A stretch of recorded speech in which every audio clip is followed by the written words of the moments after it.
Hola, ¿qué tal? Muy buenas noches, amigos. Esto es Cata Política. Este es nuestro análisis político acerca de la situación que se ha llevado a cabo en esta última semana tan vertiginosa, tan movida, tan de combate, pero ha habido muchos tipos de combate y la protesta ha sido demasiado, diría yo, transversal. Jóvenes de la generación del bicentenario de todos los estratos sociales, de todas las procedencias, unidos en una causa, que se vaya Manuel Merino de Lama. Sin embargo, ahora surgen otras causas por las protestas, que se haga justicia, que se sepa la verdad, que haya reparación a las víctimas de esta represión de los días jueves y sábado, sobre todo el sábado, que fue un día aciago para todos los peruanos. Sin embargo, ha surgido la idea de la nueva constitución, una idea que ya llevaba varios años detrás, pero que ahora está haciéndose más evidente y vislumbrante. ¿Qué tal, Maido? ¿Qué tal, Néstor? Muy buenas noches. ¿Me pueden dar sus comentarios al respecto? Hola Edu, hola Néstor, ¿cómo están? Buenas noches. Sí, definitivamente lo has descrito muy bien, ¿no? Yo creo que no apagarán la verdad ni con mares de sangre, como decía en el libro de Gorky, ¿no? Y es lamentable, pues, las víctimas de estos dos jóvenes, ¿no? Que se han vuelto símbolo de este proceso reivindicativo que ha existido en el país en estos últimos días.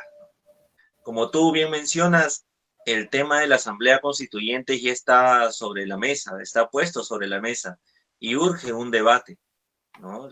Yo considero particularmente que el tema de estas protestas que se dieron durante estos últimos días, como que fue llegando a un proceso de anarquía en el sentido de que faltó pues un tema de conducción política que realmente eh, ponga un norte, ¿no? Que debió ser enarbolar la bandera de una nueva constitución. Sin embargo, considero que había muchas personas por su lado, ¿no? Que no estaban encaminados hacia un mismo objetivo, ¿no? Esa es una percepción que yo puedo tener. Lo que sucede es que considero que, bueno, la prensa actualmente ya deja de ser un medio de comunicación y sirve como un mecanismo de manipulación, ¿no? Que está adecuado con el gobernante de turno, ¿no? Y su ética, pues, esta ética periodística está de acuerdo a la cantidad de dinero que va a la arma. O sea, los medios de comunicación ya dejaron de ser lo que realmente deben de ser, ¿no? Y se han convertido en mecanismos de manipulación justamente para pues estar a favor del gobierno de turno y su ética, pues esta ética periodística está de acuerdo a la cantidad de dinero que recibe. Entonces, y eso lo vemos pues con estos periodistas totalmente parcializados. Otra cosa que debemos resaltar es que el problema que existió ha sido entre la misma derecha. Porque, por ejemplo, cuando Vizcarra cierra el Congreso, aprovechando también vacíos constitucionales con esta palabrita fáctica, ¿no? Entonces nadie dijo nada, todos aplaudieron, ¿no? Y cuando el Congreso utiliza la misma constitución, los mismos vacíos constitucionales, ahí sí, bueno, se hizo el alboroto, ¿no? Entonces, ha sido dentro de la propia derecha y que yo considero que haciendo una autocrítica, pues falta desarrollar un tejido social para poder conseguir luchas reivindicativas que sean sostenibles en el tiempo y que, bueno, ¿no? Uno no esté como vaivén político, ¿no? Dentro de las peleas de la derecha, ¿no? Tenemos que hacer una propia lucha, ¿no? Una lucha que la encaminemos nosotros mismos, ¿no? Es Bueno, necesario eso. Bueno, yo tengo fe en los jóvenes, sobre todo en los jóvenes del pueblo, en los jóvenes que hemos padecido todos los abusos de los grupos económicos, los que no han ido el bono, los que hemos recibido un pago miserable por parte de las AFP al inicio de esta pandemia, los jóvenes que hemos sido subempleados. Yo creo que va a haber un cuestionamiento del sistema económico, si no en el corto plazo, en el mediano plazo. Y yo creo que la izquierda, si no logra hacer gobierno en el 2021, por lo menos va a ser oposición, y una muy fuerte oposición. Y yo creo que tenemos que estar a la altura del reto para poder entablar nuestros temas en agenda, y pienso personalmente que la forma de poder instalar el tema constituyente en la agenda es a través de cabildos. se ha logrado en Chile de una forma muy a largo plazo. Desde el año 2015 habían cabildos, solo que con el estallido social del año 2019 estos cabildos se multiplicaron. Entonces nosotros tenemos que organizar desde los partidos, pero también desde los sindicatos, los movimientos sociales, desde los colectivos también. No hay que despreciar a los colectivos para nada. Hay que, desde lo que llamábamos antes las zonas, y ahora están organizadas de otro tipo de organización, valga la redundancia, desde todas estas organizaciones, a establecer cabildos, establecer diálogos, coloquios, tertulias con la gente joven, pero también con gente no tan joven, que revolucionario, y si revolucionario, por lo menos reformista, ¿no? Por lo menos el querer deslegitimar la Constitución del año 93, que ya está deslegitimada, pero que tiene que ser deslegitimada masivamente por todos los actores sociales, y llegar al debate mediático también, porque en Chile se logró que la deslegitimación de la Constitución del 80 llegara al escenario mediático cuando la gente comenzó a cuestionarse a través de cabildos, de asambleas, de reuniones, de protestas y de todo tipo de conversación. Edu, no sé si puedes ahondar en esa idea de los cabildos para que se entienda mejor más o menos cómo irían estos cabildos, cómo es que se organizarían, o por lo menos bajo la Bueno, experiencia de Chile, ¿no? Contar esa experiencia de Chile. reuniones en Chile han sido presenciales porque todavía no había pandemia. Eran reuniones en plazas, en teatros, en salones, en locales, con unas 50 personas aproximadamente, de toda edad, de todo origen social, origen no solamente político, sino también profesional o no profesional incluso, obreros, campesinos, estudiantes, y que hablaban de todos los puntos o de todos los puntos más importantes de la Constitución de 1980, y cuestionaban, ¿no?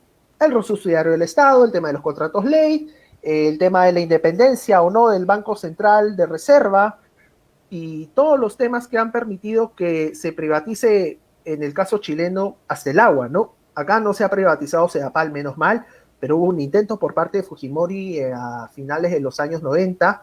Yo estoy seguro que si Fujimori hubiera completado su tercer periodo ilegítimo, Sedapal ya sería privada. Menos mal, tuvo mal caído Fujimori y no se privatizó Sedapal, pero Pero se sigue en ese tenemos que seguir intento, ¿no? tenemos que seguir discutiendo todas esas falencias, todas esas amenazas que hay contra la gente por parte de la Constitución del 93, y decirle al común de la gente, sobre todo a los jóvenes de clase media, que no van a perder sus propiedades o posesiones, que no se les va a expropiar, simplemente que va a haber más justicia fiscal para que todos los peruanos podamos recibir los mismos servicios, ¿no? Claro, esa es una agenda muy de los liberales, ¿no? Privatizar, el mismo, por ejemplo, para no irnos tan lejos, el último intento, digamos, entre comillas, de privatización de Sedapal fue con Cateriano, ¿no? Que Vizcarra, hace poquito, ¿no? Que Vizcarra, cuando Vizcarra lo propuso como premier, eh, más o menos dentro de sus propuestas estaba privatizar Sedapal, ¿no? Sí, Entonces, Sí, interesante. definitivamente el tema de la privatización de tienen todo ese combo ideológico, ¿no? sí, es uno de los pocos servicios públicos que ya falta privatizar, entonces siempre tiene los ojos puestos encima Sedapal, ¿no? Justamente para captar pues a estos neoliberales, ¿no? Pero lo que sí estoy muy de acuerdo con Edu es el tema del proceso de acumulación de fuerzas que urge realizar, ¿no? Bueno, ya lo decía Javier Díaz Canseco, nosotros tenemos que partir de la acumulación histórica y socialmente de las masas, ¿no? En sus tiempos de lucha. Y eso es imprescindible que nosotros debemos realizar, porque no nos vaya a pasar lo mismo que pasó en el cierre del primer Congreso, que nosotros, o la izquierda, no pudo hacer un proceso de acumulación de fuerzas, y al final ese cierre del Congreso la gente votó por Urresti, votó por el FREPAP, votó, en fin, Claro. y ese es algo que nosotros tenemos que realizar y hacer, ¿no? Un proceso de acumulación de fuerzas, como menciona Edu. Claro, o sea, digamos que votaron por partidos nuevos, ¿no? Y Exacto. más o menos la prensa, mucha de la prensa o digamos el establishment político los vendió como nuevos, pero al fin y al cabo ellos saben que podía, con estos partidos que al cabo hay muchos de centro, que al fin y al cabo son de derecha, sabían que el mismo Acción Popular, ¿no? Sabían que se podía de alguna manera infiltrar en esos partidos y por lo menos llegar a negociar, ¿no? En la misma lista de Acción Popular se metieron muchos asesores fujimoristas, mucha gente pues mucha gente pues del Congreso que ya había sido disuelto, ¿no?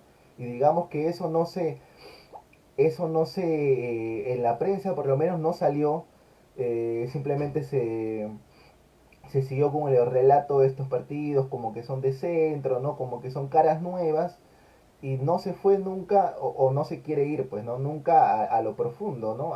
Digamos, a la verdadera ideología que tiene cada uno de estos partidos. Sí, definitivamente tú lo has escrito bien, Néstor, ¿no? Y como yo siempre digo, el centro no existe, ¿no? En el centro están los que lamen la mano y los que golpean y los que chupan la sangre de los caídos, ¿no? Es momento de sentar Claro. una posición. No hay centro, ¿no? Debemos estar al lado izquierdo, ¿no? Y poder hacer los cambios necesarios para tener una sociedad más justa, que es una necesidad histórica de nuestro pueblo. Claro, pero por ejemplo se puede decir que todo lo sucedido en esta semana es algo que no se, que como la prensa lo pinta, ¿no? Como he escuchado en varios medios de comunicación, como que nadie se lo esperaba, nadie se esperaba que los jóvenes que los veíamos en TikTok, en Instagram, salieran a reclamar por sus derechos, ¿no? Mm, esto que ya es un hecho histórico, esto que ha pasado. ¿Hace cuánto que no veíamos este tipo de movimiento, este estallido social, ¿no? Ujú.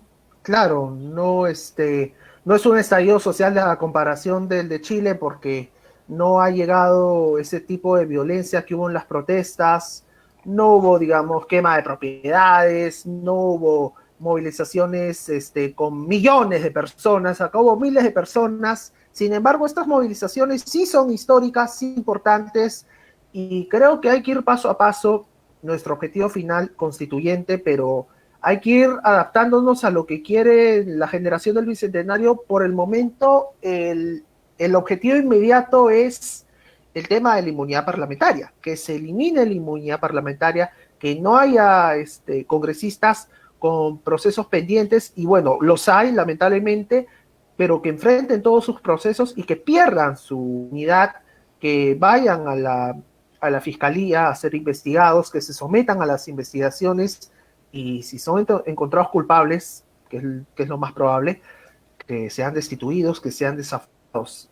Vamos a ir primero por el tema de la no inmunidad parlamentaria y de ahí pediremos un cambio, un debate constituyente, lo vamos a pedir desde ahora, pero vamos a ir de alguna manera gradualmente, ser a los que dudan, más que nada, a los que temen, ¿no? Pero nuestro objetivo para el próximo año ya es una asamblea constituyente urna para el 11 de abril, mejor dicho. Y si no es el 11 de abril, podría ser el 6 de junio, que es el día de la segunda vuelta, pero hay que ir manifestándose por esa consigna y extender los reclamos hacia la juventud que pertenece a los sectores más oprimidos, a los sectores más vulnerables, a los sectores más populares también. Claro, ¿tú cómo lo ves, Maido? Lo que ha pasado es un hecho histórico, digamos, que no se veía desde hace muchos años, ver al pueblo No, definitivamente. luchando en las calles, especialmente a la juventud. Sí, no, definitivamente es histórico. O sea, el tener tres presidentes en una semana, o sea, definitivamente ya es un proceso histórico, ¿no? Y lo importante ha sido que en la mayor parte ha sido jóvenes, ¿no? Claro, Creo que una movilización así de los jóvenes no la veía desde la ley Pulpín que quisieron hacer, ¿no? Y claro. otra, bueno, ya lo que pasó hoy que con la marcha de los cuatro suyos, ¿no? Pero este tema de acá, yo sigo insistiendo en que para mí, lamentablemente, no hubo una conducción política adecuada de un partido que permita sintetizar todas las denuncias hacia un objetivo en común, ¿no? Porque el cambio de la Constitución ayudaría a resolver a muchas de las protestas que estaban por separados en los jóvenes, ¿no? Y si te das cuenta, todo esto, las marchas han disminuido, ¿no? Toda esta efervescencia que se vivió en estos días bajó, pero el Congreso sigue siendo el mismo, los representantes siguen iguales, el establishment político sigue ahí, ¿no? Entonces, Claro, lo que tú toda esta decías, maquinaria está ahí, lo que tú, intacta, ¿no? lo que, Esta maquinaria política. claro, lo que tú dices, esto de que una ideología o un conjunto de ideas, ¿no? Que es una ideología, digamos, que guíe más o menos la protesta de que hemos visto mayoritariamente de los jóvenes, ¿no? Porque lo que hemos estado viendo es, sí, una protesta, pero digamos, sin ninguna camiseta política, ¿no? Diciendo que todos los políticos son iguales, que tanto lo de derecha como lo de izquierda es lo mismo, la misma basura, que poniéndolos al mismo nivel, ¿no? ¿Cómo se puede superar eso? Bueno, haciéndole entender a la gente que Guerra no ha gobernado. Bueno, de repente con Velasco, que es un gobierno nacionalista, pero más allá de eso, hablando, la izquierda no ha llegado al poder. Claro, No hay claro. forma de contrastar a la izquierda del Perú, no hemos tenido un gobierno moderno acá en nuestro país con objetivos del siglo XXI, objetivos medioambientales, objetivos feministas, objetivos de redistribución de la riqueza. Entonces no creo que haya algún argumento en contra, salvo el miedo mediático y como el miedo a la subversión, al terrorismo, pero la subversión hace 20 años ya es el principal problema en estos momentos. El principal problema en Perú es la impunidad, la violación de los derechos humanos también, que ocurrió hace unos días Claro, claro. nomás. Pero se sigue metiendo justamente sabiendo que lo que tú dices, ¿no? Que la izquierda, digamos, no ha gobernado, pues, desde, diríamos, Velasco, ¿no? Se sigue metiendo el miedo que el terrorismo, que miren a Venezuela, ¿no? Ese mensaje ideológico tergiversado, ¿no? De alguna manera manipulado que nos hacen llegar acá, pero sin ningún análisis profundo, ¿no? Para que la gente simplemente actúe por miedo y no racionalmente. Claro. Sí, definitivamente. Bueno, ya lo decía José Carlos Mariátegui, ¿no? Antes de cualquier proceso revolucionario tiene que haber una revolución cultural, ¿no? Entonces es ahí donde viene un proceso de adoctrinamiento político, ¿no? De adoctrinamiento cultural en la población que permita tener una intelectualidad y le haga ver el tema de conciencia de clases, ¿no? Y este tema de luchas, de contradicciones que puede existir porque acá la historia, como una vez lo conversamos, no se repite, ¿no? O sea, el sistema muestra sus contradicciones que llegan a su punto más álgido, ¿no? Y eso se convierte en estos estallidos sociales, que vienen de la mano, obviamente, con desequilibrios sociales, mala distribución del ingreso, en fin. Entonces, yo creo que la primera tarea es formación política, formación ideológica. Tenemos una educación nefasta en el país, ¿no? Y justamente a los grandes grupos de poder no le conviene tener a un pueblo oculto, ¿no? Porque no hay mayor enemigo que el poder, que un pueblo con conocimiento, un pueblo que esté instruido ideológicamente, intelectualmente. Ese es principal punto con el cual yo creo que se debe partir. Claro, sobre todo, como tú dices, no sé si educar, pero compartir el conocimiento, ¿no? El compartir, pues, todos, derribando todos estos prejuicios que se han venido implantando, que el modelo, que el sistema ha venido implantando, ¿no? La izquierda ya fracasó, publicitando noticias de Venezuela muchas falsas, sin un análisis más profundo, ¿no? Para simplemente, pues, que es un tipo como atacar ese terrorismo eh, ideológico, ¿no? Pero Pero yo pienso pues que compartiendo el conocimiento, digamos que compartiendo pues este conocimiento que va en contra de lo que el modelo nos quiere vender día a día, de los miedos que nos quiere vender contra la izquierda, se puede ir avanzando poco a poco, ¿no? Derrotar esta idea pues que generalmente los políticos de derecha, lo más corruptos, implantan de que todos los políticos son iguales, ¿no? Porque saben que en esa idea, si esa idea se implanta en la gente, al final, bueno, si todos son iguales, entonces acaban votando por justamente los más corruptos, por justamente los que el pueblo les interesa poco, ¿no? Les interesa tan poco que han matado a dos jóvenes esta semana, ¿no? Ujú. Lo único que les interesa miedo y seguir acusando a la gente no solamente de terroristas, sino de gente violentista, de utilizar armas. Yo he visto, por ejemplo, los comentarios el día de hoy en la mañana de te puede llamar periodista de Paco Bazán, diciendo Ah, que claro. los jóvenes hacían armas, que usaban armas que se usaban en la época del terrorismo, y ya realmente paltean demasiado. Paltea Beto Ortiz hablando de los fans que son la carne de cañón, diciendo que Ryan e Inti no van a ser recordados, pero si su memoria de los años y esta protesta que ha habido en la última va a estar algunas líneas en los libros de historia en los próximos 5 o 10 años. Y hay que enseñarles a nuestros niños, que van a ser jóvenes dentro de 10 años, que luchando se leen grandes cosas, cosas aunque sea, ¿no? Claro, pero justamente es interesante, digamos, los jóvenes ya tienen identificados, ayer incluso han ido a protestar en la casa de Beto Ortiz, ¿no? Digamos que ya tienen identificados a los periodistas más ultra, ¿no? Pero lo que también es preocupante es cómo hay un periodismo que juega como que a dos bandas, ¿no? Juega haciéndose pasar para el pueblo, como el que lo escucho por ejemplo en RPP, a veces en Red Exitosa, ¿no? Como que juega como haciéndose pasar para el pueblo, juega como aliado, pero al fin y al cabo está jugando para las grandes empresas, para los grandes intereses que ellos defienden, ¿no? Lo que pasa es que esos medios nos quieren hacer creer que la lucha era contra Merino.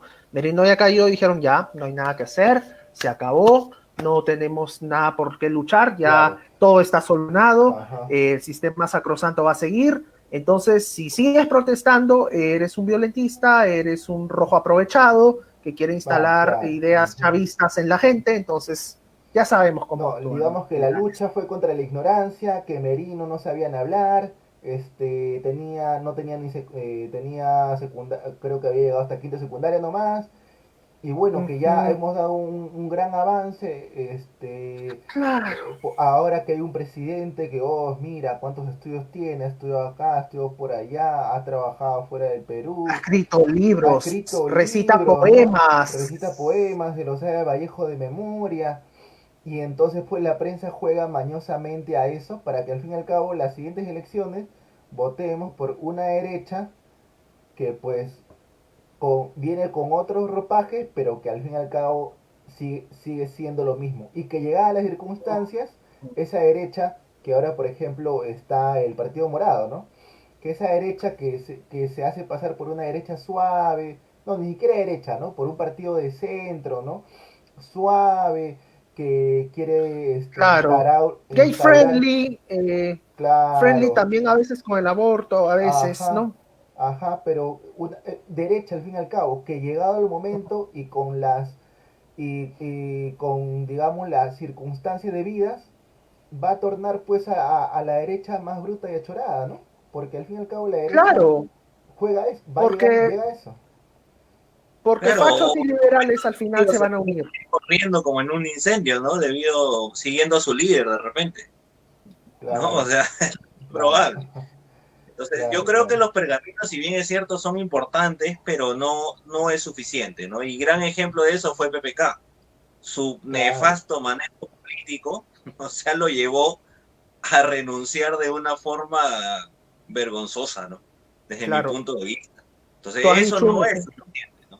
Y yo creo que eso de atacar a Merino por falta de estudios y eso es llegar a un tema ya como que clasista, ¿no? Un tema así que es justamente esa donde quiere apuntar pues estos medios de prensa, ¿no?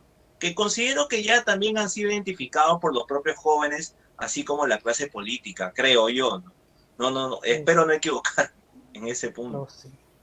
Has dado un ejemplo negativo de cómo es que los títulos no te hacen mejor gobernante y mejor político, pero también hay ejemplos positivos. Por ejemplo, Evo Morales nunca ha entrado a una universidad, Lula Silva es un obrero metalúrgico y ambos han logrado reducir las desigualdades en sus países y han logrado grandes márgenes de inclusión social que la derecha peruana no ha logrado, que Kuczynski nunca ha logrado ni logrará. Entonces, los títulos no valen en política. Lo que vale es la empatía con la gente y tener claro el norte hacia quiénes se va a servir.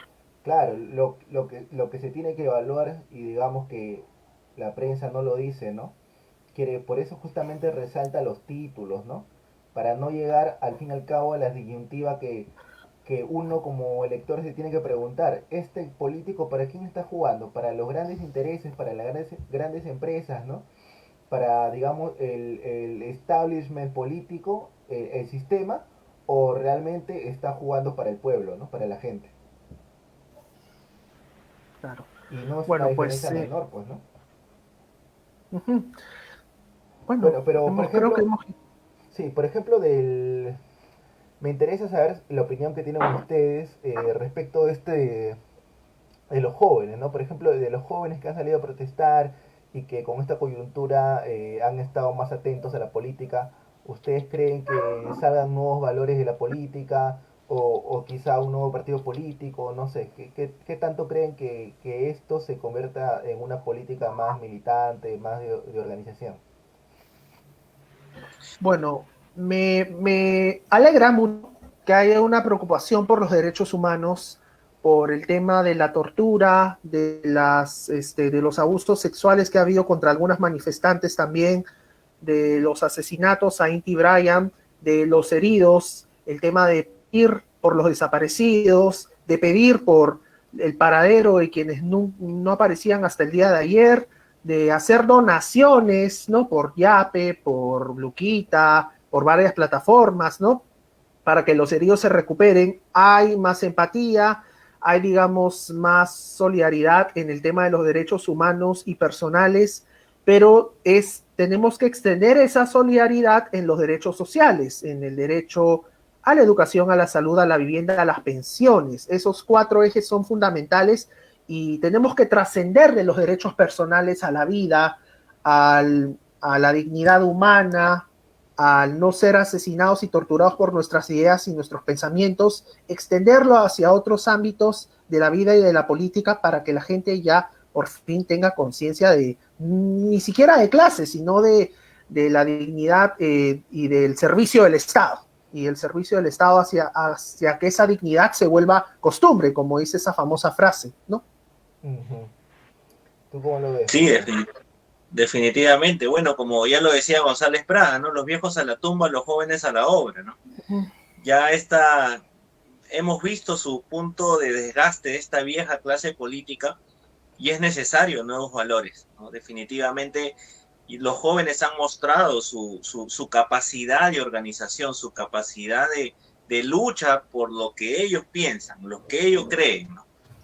Lo que yo sí sigo y soy bien pesado en esto es el tema de la conducción política, ¿no? Que tiene que esté el partido en la capacidad de sintetizar las diversas denuncias, ¿no? Y hacer un sólido, ¿no? Un sólido punto objetivo en nuestra lucha reivindicativa, ¿no? Que abarque todas estas luchas de diferentes frentes que puedan existir, ¿no? Esa conducción política es lo que yo creo que hace falta e hizo falta en esta oportunidad, que ya vimos que al final yo creo que los que se vieron beneficiados fueron los del Partido Morado, pusieron a su presidente y se comenzaron a apaciguar las aguas, ¿no? Entonces, ese es el tema, falta de conducción política que pueda definir el norte, que pueda estructurar, pues, ¿no?, las bases ideológicas hacia una lucha reivindicativa que pueda ser perdurable y sostenible en el tiempo, que no tenga estos vaivenes. Eso es lo que yo sigo haciendo hincapié. Momento, por ahora, como decía Hugo Chávez, por ahora está ganando el Partido Morado.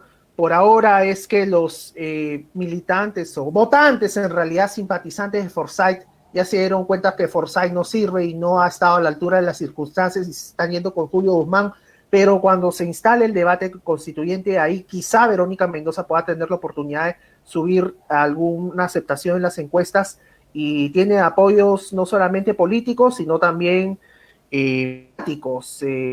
Tenemos el caso de, bueno, de la ex compañera Sigrid Bazán, que parece que va a ser candidata. No lo sabemos, pero hay muchos apoyos que tiene Verónica Mendoza, y es muy interesante. Dependerá de ella, dependerá de su acercamiento a las bases también, el hecho de que ella pueda tener una campaña exitosa.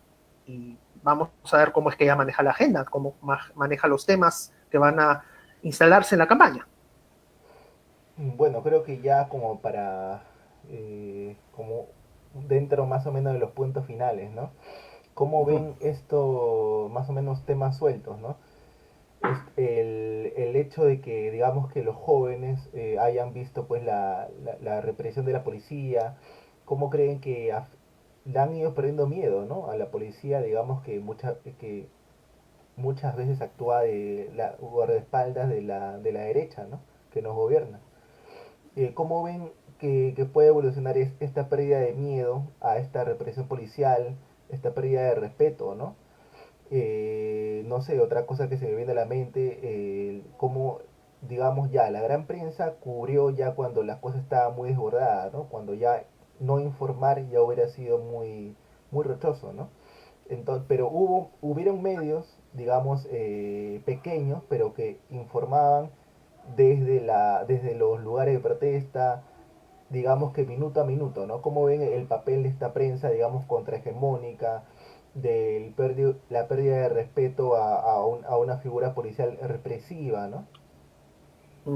Debo resaltar el papel de grandes medios pequeños que son contrahegemónicos, que están en redes sociales, como por ejemplo Ojo Público, como por ejemplo Huayca, que hace un papel destacado, que es un medio feminista, pero que también apuesta por un cambio del sistema. Sí. También está Mano Alzada. Esos tres medios, podría decirte, también en cierta medida la encerrona de Marcos y Fuentes, aunque Marcos y Fuentes no es de izquierda, pero ha aportado voces que han ido contra lo establecido.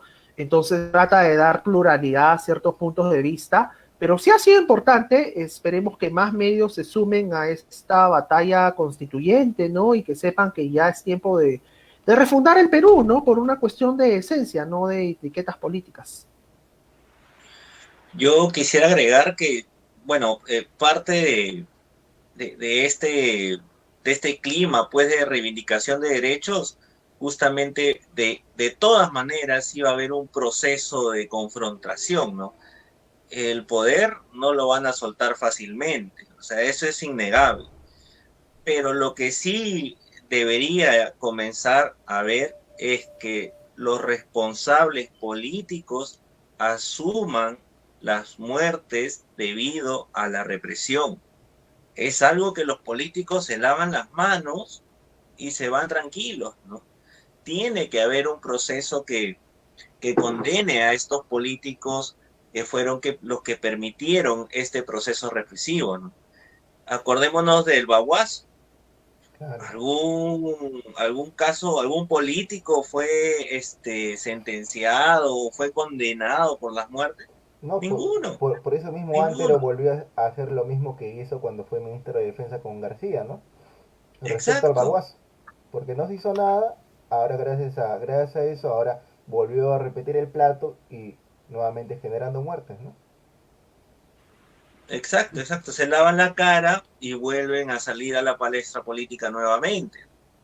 Y obviamente también mucho tiene que ver el papel de la prensa y que a veces, en ciertas ocasiones, somos un país sin memoria, ¿no? Eso sí es algo innegable también. Bueno, Y si tenemos memoria, lo usamos para nuestra conveniencia. Bueno, los poderes fácticos la Exacto. usan para su conveniencia. En fin.